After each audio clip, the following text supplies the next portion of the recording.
Hello friends. तो एक बार फिर मैं हाजिर हूँ आपके लिए वीकली करंट अफेयर्स लेकर। आइए देखते हैं इस वीक के करंट अफेयर्स क्या है जो आपके लिए, मेरा मतलब आपके एग्जाम के लिए इम्पॉर्टेंट है। 9 से 15 अगस्त वीकली करंट अफेयर्स में आज है आपका पहला थोल वधावन जो गुजरात में है, और इधर सुल्तानपुर और भिंडवास जो हरियाणा में है। इन चार स्थलों को, भारत के इन चार स्थलों को रामसर साइट में शामिल किया गया है। और इस तरह रामसर स्थल के तहत भारत के कुल साइट्स स्थलों की संख्या क्या हो गई? 46। अर्थात भारत के 46 ऐसे स्थल हैं क्या आर्द्र भूमि जो रामसर साइट्स में शामिल किए जा चुके हैं। कुछ आप रामसर साइट्स के बारे में भी जान लें, रामसर स्थल के बारे में भी। रामसर ईरान में एक शहर है। 1971 में यहाँ पे एक ट्रीटी हुई थी जिसे रामसर कन्वेंशन कहा जाता है। और यह क्यों हुआ था? यह विश्व के आर्द्र भूमियों, वेटलैंड्स को संरक्षित रखने के लिए, और भारत भी उसका हस्ताक्षर करता है। तो भारत के 46 आर्द्र स्थल अब तक इस रामसर कन्वेंशन में शामिल किए जा चुके हैं। कुल संख्या क्या हो गई है? 46। अभी हाल में किसको शामिल किया गया? थोल बधावन जो गुजरात में है, सुल्तानपुर और भिंडवास जो हरियाणा में है। अब आइए दूसरे न्यूज पर देखते हैं क्या है। अल मोहेद अल हिंद, बिल्कुल फैक्चुअल है लेकिन आपके पास कोई उपाय नहीं, आपको याद रखना ही पड़ेगा, एग्जाम की बात है। तो अल मोहद अल हिंद भारत और सऊदी अरब के बीच नौसैनिक अभ्यास पहला, अर्थात भारत और सऊदी अरब के बीच पहला नौसैनिक अभ्यास है, और इसलिए यह इंपॉर्टेंट बनता है एग्जाम के लिए। आपको यह फैक्चुअल है लेकिन आपको याद रखना पड़ेगा। देखिए तीसरा न्यूज क्या है। सोन चिड़िया ये नाम है। ये है क्या? आवास एवं शहरी मंत्रालय द्वारा शहरी स्व सहायता समूह, अर्बन सेल्फ हेल्प ग्रुप के उत्पाद के लिए यह लोगो, उसको या कह सकते हैं आप ब्रांड लोगो जारी किया गया है, जिसका नाम क्या है? सोन चिड़िया। स्पष्ट है, सेल्फ हेल्प ग्रुप्स महिलाओं का होता है अर्बन रूरल एरिया में भी।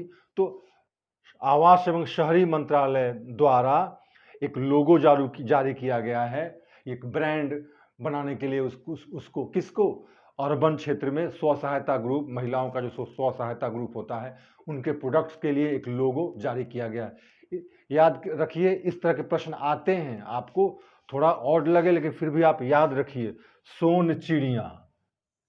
और आपको 4 ऑप्शंस रहेंगे। आपको याद है पिछले बीपीएससी पीटी में 66वीं में एक क्वेश्चन दिया था, मेरी सहेली यह क्या है? 4 ऑप्शंस ऐसे थे, लगता था सब सही उत्तर है, लेकिन उत्तर एक ही सही था। तो वैसे ही आपको याद रखना है सोन चिड़िया। अगला देखिए, डोर टू डोर डिलीवरी किस चीज का? हाई स्पीड डीजल का। हाई स्पीड डीजल का डोर टू डोर डिलीवरी, दरवाजे दरवाजे उसको पहुंचाना। हाई स्पीड डीजल का किसके द्वारा? भारत पेट्रोलियम के द्वारा शुरू किया गया है।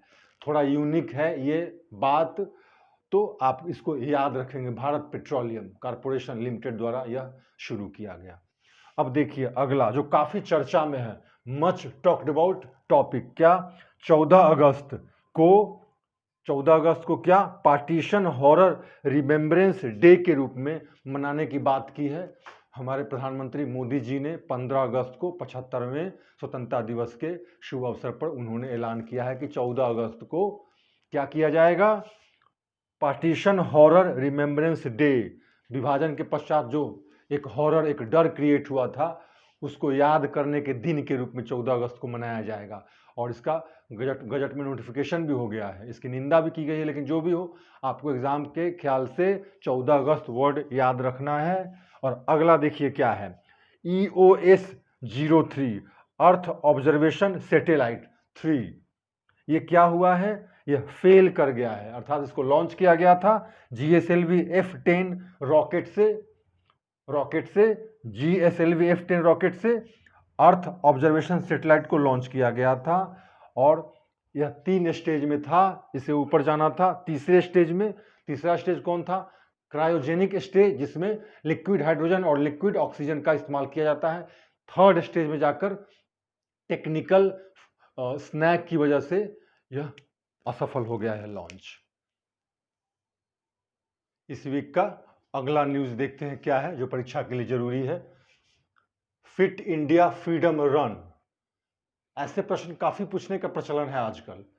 इस तरह के कुछ कुछ अभियान प्रोग्राम चलाए जाते हैं और आमतौर पर क्वेश्चन क्या रहता है कि वो किससे संबंधित है या किस मंत्रालय द्वारा उसको लॉन्च किया गया है, चलाया गया है। तो आपको याद रखना है फिट इंडिया फ्रीडम रन युवा एवं खेल मंत्रालय, right, youth and sports ministry, अंग्रेजी इंग्लिश वालों के लिए मैं बोल देता हूं, इसको ट्रांसलेट कर देता हूं, के द्वारा इसको लॉन्च किया गया। क्या है fit India freedom run? Fit India का स्पष्ट मतलब है, हेल्थ पॉइंट ऑफ व्यू से है ये इसका पर्पस, और ये 75th इंडिपेंडेंस डे अर्थात 75वां जो स्वतंत्रता दिवस 15 अगस्त को मनाया गया, इसी को सेलिब्रेट करने के लिए आज़ादी का अमृत महोत्सव शुरू किया गया है, जिसके अंतर्गत fit India freedom run youth and sports ministry द्वारा इस अभियान को चलाया गया। अब आइए देखते हैं दूसरा, राइस फोर्टिफिकेशन बाय 2024। कहने का मतलब ये कि 2024 तक चावल rice fortification under all government schemes, अर्थात सरकार की जितने स्कीम है, योजनाएं हैं जिसके अंतर्गत चावल का वितरण करती है सरकार, तो उस सभी स्कीम के अंतर्गत दिए जाने वाले चावल का फोर्टिफिकेशन कर दिया जाएगा। फोर्टिफिकेशन का मतलब क्या? फोर्टिफिकेशन का मतलब उसमें न्यूट्रिएंट्स पोषक तत्वों की मात्रा बढ़ा दी जाएगी। राइस फोर्टिफिकेशन का यही मतलब होता है कि चावल में जो स्वाभाविक रूप से जो पोषक तत्व होते हैं उनकी मात्रा को बढ़ाना। ऐसा क्यों? ताकि पोषक तत्वों की कमी जो बच्चों में या महिलाओं में पाई जाती है वह कमी दूर हो सके, यही इसका मुख्य उद्देश्य है। तो राइस फोर्टिफिकेशन सभी स्कीम्स में जिसके अंतर्गत चावल का वितरण होता है, कब तक लक्ष्य रखा गया है? 2024 तक, याद रखना है। ये थोड़ा फैक्चुअल है, इस तरह के प्रश्न आते हैं, आपको ध्यान रखना है। अब आगे देखिए, नेशनल हाइड्रोजन मिशन, बहुत ही चर्चित मिशन है ये, हमेशा चर्चा में रहता है, पीटी हो या मेंस दोनों के लिए काम आएगा, मेंस के समय भी इस पे प्रश्न बन सकता है। तो 75वें स्वतंत्रता दिवस के शुभ अवसर पर अर्थात 15 अगस्त 2021 को प्रधानमंत्री द्वारा लॉन्च किया गया है कौन मिशन? National hydrogen mission. याद रखिए, स्कीम्स कई बार डेट पूछते हैं, कई बार वजह पूछते हैं, कारण या स्कीम का उद्देश्य। तो 15 अगस्त 2021 और स्पष्ट है नेशनल हाइड्रोजन मिशन लॉन्च करने के पीछे क्या मकसद है? क्लीन एनर्जी प्राप्त करना, अर्थात कहीं ना कहीं फॉसिल फ्यूल को रिप्लेस करना। जीवाश्म ईंधन जो है उसकी तो मात्रा कम है, लिमिटेड है, और साथ साथ उससे क्या होता है? पॉल्यूशन होता है। तो पॉल्यूशन को कम करने का उपाय क्या है? एक ऐसा एनर्जी रिसोर्स ढूंढना, ऊर्जा का ऐसा स्रोत ढूंढना जिससे क्या हो? पॉल्यूशन कम हो। हाइड्रोजन को क्लीन एनर्जी कहा जाता है क्योंकि इस ऊर्जा का बेहद उत्तम स्रोत है और इससे पॉल्यूशन कम होता है। तो नेशनल हाइड्रोजन मिशन 15 अगस्त 2021 75वें स्वतंत्रता दिवस के शुभ अवसर पर। अब आइए देखिए क्या है, एक और यूनिक और बढ़िया फैक्ट है, लेकिन आपको याद रखना पड़ेगा। काजीरंगा नेशनल पार्क भारत का पहला पार्क है जिसमें वहाँ के स्टाफ को सैटेलाइट फोन मुहैया कराया गया है। काजीरंगा नेशनल पार्क असम में है, और ऐसे भी क्वेश्चन बनता है कि काजीरंगा नेशनल पार्क अभी न्यूज़ में था या किस राज्य से संबंधित है, लेकिन खास बात यहाँ यह है वह पहला पार्क है इस देश का जिसमें स्टाफ को सैटेलाइट फोन दिया गया है। स्पष्ट सीधी सी बात है, नेशनल पार्क में सुरक्षा के ख्याल से, उसके कंजर्वेशन के ख्याल से, वहाँ के जानवरों की सुरक्षा के ख्याल से, तो आपको यह याद रखना है। अगला देखिए क्या है, India energy independent by 2047 PM. कहने का मतलब कि भारत को 2047 तक, जबकि आज़ादी के 100 वर्ष हो जाएंगे, अर्थात यह लक्ष्य रखा गया है, घोषणा की गई है हमारे प्रधानमंत्री जी द्वारा कि हम 2047 तक हमें ऊर्जा के मामले में क्या हो जाना है? बिल्कुल स्वतंत्र हो जाना है, किसी पर डिपेंडेंट नहीं रहना है। इंडिया एनर्जी इंडिपेंडेंट, भारत को ऊर्जा के मामले में स्वतंत्र बनाना है, किसी पर निर्भर नहीं रहेगा भारत। कब तक यह लक्ष्य पूरा कर लेना है? 2047 तक। अब देखिए अगला क्या है, sky tracks world airport award किसे मिला है? लगातार तीसरी बार दिल्ली एयरपोर्ट को, इंदिरा गांधी दिल्ली एयरपोर्ट को मिला है। Indira Gandhi airport international airport Delhi में है, लगातार तीसरी बार यह अवार्ड मिला है। स्काई ट्रैक्स वर्ल्ड एयरपोर्ट मतलब भारत में यह सबसे बेहतर, स्वच्छ और सबसे बेहतर सेवा देने वाला एयरपोर्ट साबित हुआ है लगातार तीसरी बार। और वर्ल्ड लेवल पर 50 एयरपोर्ट्स के 50 एयरपोर्ट मतलब 50 रैंक के अंतर्गत आया है हमारा दिल्ली का एयरपोर्ट। तो आपको याद रखना है sky tracks world airport award Delhi को, सबसे बेस्ट एयरपोर्ट इंडिया में। अगला देखिए इंदौर, इस पर मैं छोटा सा एक वीडियो पहले भी बना चुका हूं, ज़्यादा नहीं बोलूंगा। इंदौर भारत का पहला वाटर प्लस सिटी सर्टिफिकेट पाने वाला पहला शहर।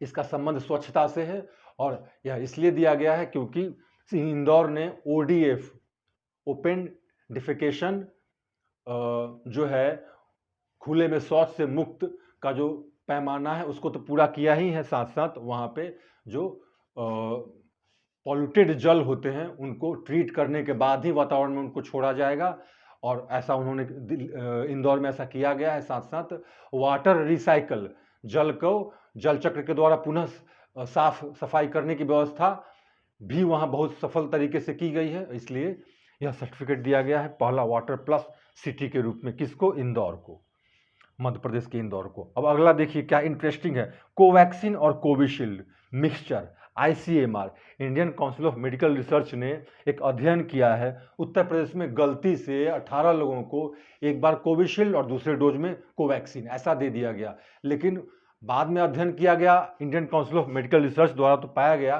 कि इसके बेहतर परिणाम आए हैं। जैसे आप जानते हैं कि वैक्सीनेशन में अगर कोई एक वैक्सीन दिया जाता है तो दूसरा डोज भी उसी वैक्सीन का दिया जाता है। जैसे अगर कोवैक्सीन मिला पहले डोज में तो दूसरे डोज में भी कोवैक्सीन, लेकिन गलती से ऐसा हुआ कि एक डोज, पहला डोज कोवैक्सीन का, दूसरा कोविशील्ड का, लेकिन अध्ययन में पाया गया कि इसके बेहतर परिणाम हुए हैं। कहने का मतलब कि इम्यून सिस्टम और बेहतर देखा गया ऐसे लोगों में। अगला न्यूज़ जो इस वीक का है, जो परीक्षा के लिए महत्वपूर्ण हो सकता है, वो क्या है? IPCC 6th असेसमेंट रिपोर्ट अर्थात inter governmental panel on climate change द्वारा 6th असेसमेंट रिपोर्ट जारी किया गया है। और याद रखिए क्वेश्चन इस प्रकार बनाए जाते हैं कि IPCC द्वारा अंतर सरकारी है, इसका शुद्ध हिंदी हुआ अंतर सरकारी inter governmental climate change 6th assessment report, छठा मूल्यांकन रिपोर्ट। इसका नाम क्या है? तो हो सकता है 4 नाम आपको दे, उसमें आपको कोई एक सही नाम आपको बताना होता है। तो देखिए क्या नाम है, climate change 2021 the physical science basis, अर्थात IPCC inter governmental protocol on climate change का जो 6th असेसमेंट रिपोर्ट है उसका नाम climate change 2021 the physical science basis, यह इस रिपोर्ट का नाम है। और यह रिपोर्ट हाल में ही पेश किया गया है, जिसके अंतर्गत यह कहा गया है कि धरती का तापमान अगर 1.5 डिग्री सेल्सियस भी बढ़ जाता है तो वैसी स्थिति में इसके काफ़ी बुरे परिणाम उत्पन्न होंगे, दिखाई देंगे। जैसे सागर तल का बढ़ जाना, अचानक बहुत तेज गर्मी, अचानक ठंडा, बारिश, मतलब मौसम संबंधी कुछ विचित्र किस्म के अनुभव हो सकते हैं जो निश्चित रूप से मानव के लिए, ह्यूमन बींग्स के लिए, मैनकाइंड के लिए बहुत ही खतरनाक होगा, ऐसा इस रिपोर्ट में कहा गया है। तो आपको ध्यान रखना है इस रिपोर्ट का नाम। इस रिपोर्ट में बहुत सारी बातें कही गई हैं और जो मोर और लेस यह बतलाता है कि निश्चित रूप से जो वातावरण क्लाइमेट चेंज हो रहा है, अर्थात पृथ्वी का जो वातावरण का जो तापमान बढ़ रहा है वह इस स्थिति में पहुंच गया है कि अगले 2 दशक में यह 1.5 डिग्री सेल्सियस बढ़ सकता है। तो ऐसी स्थिति में इसके बुरे परिणाम होंगे। आइए जरा जान लें IPCC क्या है। IPCC संयुक्त राष्ट्र संघ की एक इकाई है, बड़ी है, और जिसका गठन कब किया गया था? 1988 में। यह भी पूछा जा सकता है ट्रेडिशनल क्वेश्चन के रूप में, तो याद रखिए IPCC was formed in the year 1988 by United Nations. In fact UNO का यह एक बॉडी है और इसको यूएनडीपी और WMO वर्ल्ड मीटेरोलॉजिकल ऑर्गेनाइजेशन दोनों ने मिलकर इसका गठन किया था। कब? 1988 में। यह रिसर्च नहीं करती है बल्कि डिफरेंट रिसर्च के बाद जो पब्लिकेशंस अर्थात जो अध्ययन छपते हैं उनका मूल्यांकन करके तब एक कंक्लूजन देती है। यही है। अब अगला देखिए क्या है, काकोरी कॉन्स्पिरेसी केस। हिस्ट्री के स्टूडेंट होंगे भी या नहीं, दोनों स्थिति में आप जीएस तो पढ़ते हैं मॉडर्न इंडिया। तो काकोरी कॉन्स्पिरेसी केस जो 1925 की घटना है, उत्तर प्रदेश में हुआ था यह घटना। तो उसका जो नाम बदलकर उत्तर प्रदेश सरकार द्वारा क्या कर दिया गया है, काकोरी ट्रेन एक्शन। इसकी यह जो काकोरी कॉन्स्पिरेसी केस 1925 में जो हुआ था, इसके अंतर्गत अशफाक उल्लाह, राजेंद्र लहरी आदि लोगों को फांसी की सजा दी गई थी। तो इसको एक पॉजिटिव सेंस देने के लिए काकोरी कॉन्स्पिरेसी केस 1925 का नाम बदलकर काकोरी ट्रेन एक्शन दे दिया गया। हिस्ट्री से जुड़ा हुआ है, हिस्ट्री में भी पूछ सकता है और ऐसे भी करंट अफेयर्स में भी पूछ सकता है, याद रखना है। 1925 का काकोरी कॉन्स्पिरेसी केस, राजेंद्र लहरी, अशफाक उल्लाह खां आदि लोगों को इसमें फांसी दे दी गई थी। यह काफ़ी चर्चित केस था। अगला देखिए क्या है, 127वां संविधान संशोधन अधिनियम, 127th कॉन्स्टिट्यूशन अमेंडमेंट बिल। क्या था ये? इस हाल में इसको लोकसभा में पास किया गया है और इसका उद्देश्य क्या है? राज्यों को ओबीसी पिछड़े वर्ग की सूची बनाने का पुनः अधिकार देना, अर्थात किस जाति को ओबीसी में शामिल किया जाए इसको सूचित करने का, नोटिफाई करने का अधिकार पुनः राज्य को देना है। इस उद्देश्य से यह संशोधन बिल लाया गया है और लोकसभा में पास भी हुआ है। दरअसल 102 अमेंडमेंट के द्वारा, 102वां संशोधन के द्वारा यह अधिकार राज्यों से ले लिया गया था और प्रेसिडेंट को यह अधिकार था कि वह नोटिफाई करे राज्यों के लिए भी कि कौन सा कास्ट है जो ओबीसी में जिसको रखा जाए। यह अधिकार प्रेसिडेंट को दिया गया था 102वें संशोधन के द्वारा, लेकिन अब पुनः राज्यों को यह अधिकार लौटाया जाएगा कि वो नोटिफाई कर सके ओबीसी के लिए, ओबीसी लिस्ट में किसे डाला जाए। और इस संशोधन के द्वारा किस अनुसूची, किस आर्टिकल में, किस अनुच्छेद में संशोधन किया जाएगा? आर्टिकल 342A में। याद रखिए, यह अच्छा प्रश्न बन सकता है। इस संशोधन के द्वारा किस अनुच्छेद में संशोधन किया जाएगा? अनुच्छेद 342A में। स्पष्ट है? अब अगला देखिए क्या है। एक और बात मैं बता दूं, आजकल पिछले 3-4 सालों से एक ट्रेंड है, राज्य आधारित या राज्य से संबंधित प्रश्न काफी पूछे जा रहे हैं। किसी भी राज्य में कोई नया इनिशिएटिव अगर लिया जाता है तो उससे खूब प्रश्न आ रहे हैं और यह ट्रेंड अभी भी जारी है। तो आपको पढ़ते समय यह ध्यान देना है और इस बात का ध्यान रखकर मैंने कुछ क्वेश्चन सिलेक्ट किया है। आप देखिए क्या है। फेसलेस ट्रांसपोर्ट सर्विस, यह शुरू किया गया है कहाँ? दिल्ली में, अर्थात दिल्ली सरकार केजरीवाल द्वारा faceless transport service, FSE faceless transport service, अर्थात ट्रांसपोर्ट से संबंधित सारे काम अब ऑनलाइन होंगे। ऑनलाइन रजिस्ट्रेशन से लेकर लाइसेंस से लेकर जितने भी काम होते हैं जिसके लिए आप ट्रांसपोर्ट के ऑफिस जाते हैं वो अब ऑनलाइन ही होंगे। आपको पर्सनली वहाँ पे अपीयर नहीं होना है। इसका नाम क्या है इसका? इसलिए फेसलेस ट्रांसपोर्ट सर्विस। यह सर्विस कहाँ शुरू किया गया? यह व्यवस्था दिल्ली में, याद रखना है। दूसरा देखिए, कैटल प्रिजर्वेशन बिल कहाँ लाया गया है? असम में। असम में किस राज्य में लाया गया? मवेशी संरक्षण अधिनियम असम में। क्यों?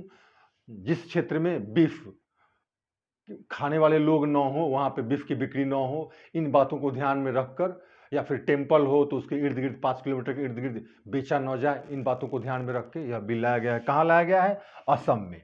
अब आगे देखिए, यह भी इंपॉर्टेंट है। इस तरह के रैंकिंग्स वाले, इंडेक्स वाले प्रश्न आते हैं और नए नए आ रहे हैं। टिपिकल जो पहले पूछे जाते थे उनसे अलग भी आते हैं, इसलिए ध्यान रखिए। ग्लोबल यूथ डेवलपमेंट इंडेक्स, अर्थात युवा वर्ग की स्टेटस स्थिति को आंकने के लिए यह एक इंडेक्स कॉमनवेल्थ सेक्रेटेरिएट द्वारा जारी की जाती है और उसमें भारत को कैवा रैंक मिला है? 122वां रैंक मिला है, 122वां out of 181।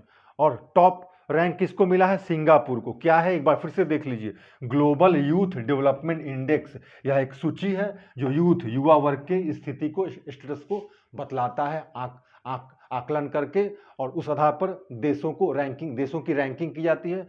Top ranking Singapore को और भारत को 122वां रैंक मिला है।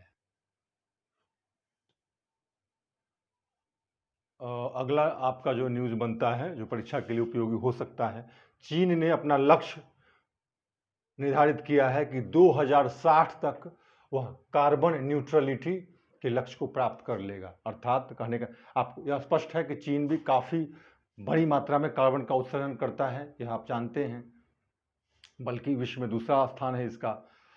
तो कार्बन उत्सर्जन को कुल शून्य स्तर तक लाने का जो लक्ष्य निर्धारित किया है चीन ने, वह कब तक? 2060 तक। प्रश्न ऐसे बन सकता है कि निम्नलिखित में से किस देश द्वारा कार्बन न्यूट्रलिटी के लिए 2060 का वर्ष 2060 का लक्ष्य निर्धारित किया गया है? भारत, चीन, अमेरिका और भी कोई हो सकता है। यह इसलिए भी महत्वपूर्ण है क्योंकि भारत पर भी कार्बन न्यूट्रलिटी के लिए काफ़ी दबाव है। तो ऐसे में यह टॉपिक एक चर्चा का विषय है और इसमें आपको याद रखना है कि चीन has actually placed to reach और to achieve carbon neutrality by the end of 2060, right, by the year 2060। अब देखिए अगला क्या है, वर्ल्ड एथलेटिक्स रैंकिंग्स जो रिलीज किया जाता है उसमें नीरज चोपड़ा जिन्होंने जेवलिन थ्रो, टोक्यो ओलंपिक में जेवलिन थ्रो भाला फेंक में भारत को क्या दिलाया? Gold medal. बहुचर्चित नाम हो चुका है ये, आप सबको याद होगा। इनको वर्ल्ड एथलेटिक्स रैंकिंग्स में सेकेंड रैंक मिला है, यह बिल्कुल याद रखना है। वैसे फर्स्ट रैंक एक एथलेटिक है जोहान्स वेटर जो जर्मनी का है, उसको मिला है, लेकिन आपको मुख्य रूप से नीरज चोपड़ा का नाम याद रखना है। सेकेंड रैंक मिला है जो जिसने जेवलिन थ्रो में आपको ये दिला। अब मैं और कुछ कहना चाहूँगा आपको, एक बात जो पिछले वीडियो में भी मैंने कहा था, जो मेरा पहला वीकली करंट अफेयर्स था, वो ये, आप वन लाइनर का चक्कर छोड़कर आप न्यूज़ में इन्वॉल्व होइए। बहुत अच्छे लड़के बीपीएससी जो पीटी पास करना डिजर्व करते हैं, मेंस पास करना डिजर्व करते हैं, फाइनल जॉब डिजर्व करते हैं, वो पीटी जो पहला गेट है उसी में फेल हो गए, इसलिए कि वो जस्ट वन लाइनर के चक्कर में इस वेबसाइट में, इस ऐप में, मैगजीन में भी दर्पण का वन लाइनर वाला ये जेरोक्स कराया हुआ कहीं से ले लिया और उसको रट रहे हैं। आप न्यूज़ में अपने आप को इन्वॉल्व कीजिए, दूसरा कोई उपाय नहीं है। दर्पण, घटनाचक्र या फिर गवर्नमेंट वेबसाइट्स जिसमें न्यूज़ ऑन एयर, पीआईबी, इन सब पर जाकर न्यूज़ को पढ़िए, जानने की कोशिश कीजिए क्या है। बिल्कुल सिंपल वन लाइनर क्वेश्चन आते हैं, मैं मानता हूं, लेकिन आपको सिर्फ वन लाइनर वाले लाइन पढ़ने से बात याद नहीं रहता और आप गलत करके चले आते हैं। तो मैं कहता हूं, मैं इसलिए डिस्कस कर रहा हूं ये सारे न्यूज़ में क्यों डिस्कस कर रहा हूं? एक लाइन लिखकर उसको पढ़कर मैं आगे बढ़ जाता, मैं थोड़ा उस पर क्यों बोलता हूं? डिस्कशन इसलिए करता हूं ताकि आप जानें, ताकि आपको याद रहे कॉन्टेक्स्ट, तो आप याद रखेंगे इन बातों को। तो वन लाइनर का चक्कर छोड़िए, थोड़ा इन्वॉल्व होइए, इस फिराक में रहिए कि न्यूज़ क्या है, इसका मतलब क्या है, क्योंकि हो सकता है अच्छा क्वेश्चन भी बनाए। आईपीसीसी रिपोर्ट में इनमें से कुछ का रिपोर्ट जो जारी हुआ है, आप पूरी तरह उसको पढ़िए, क्योंकि क्वेश्चन ऐसे भी पूछ सकता है। आईपीसीसी रिपोर्ट में जो के द्वारा जारी किए गए, आईपीसीसी द्वारा जारी किए गए छठे रिपोर्ट में के संबंध में निम्नलिखित में से कौन तथ्य सही है या सही नहीं है, और 4 ऑप्शन 5 ऑप्शन देगा, तो आप पूरी बात जानेंगे तभी उसको सही कर पाएंगे। तो बस यही कहना था। Thank you very much.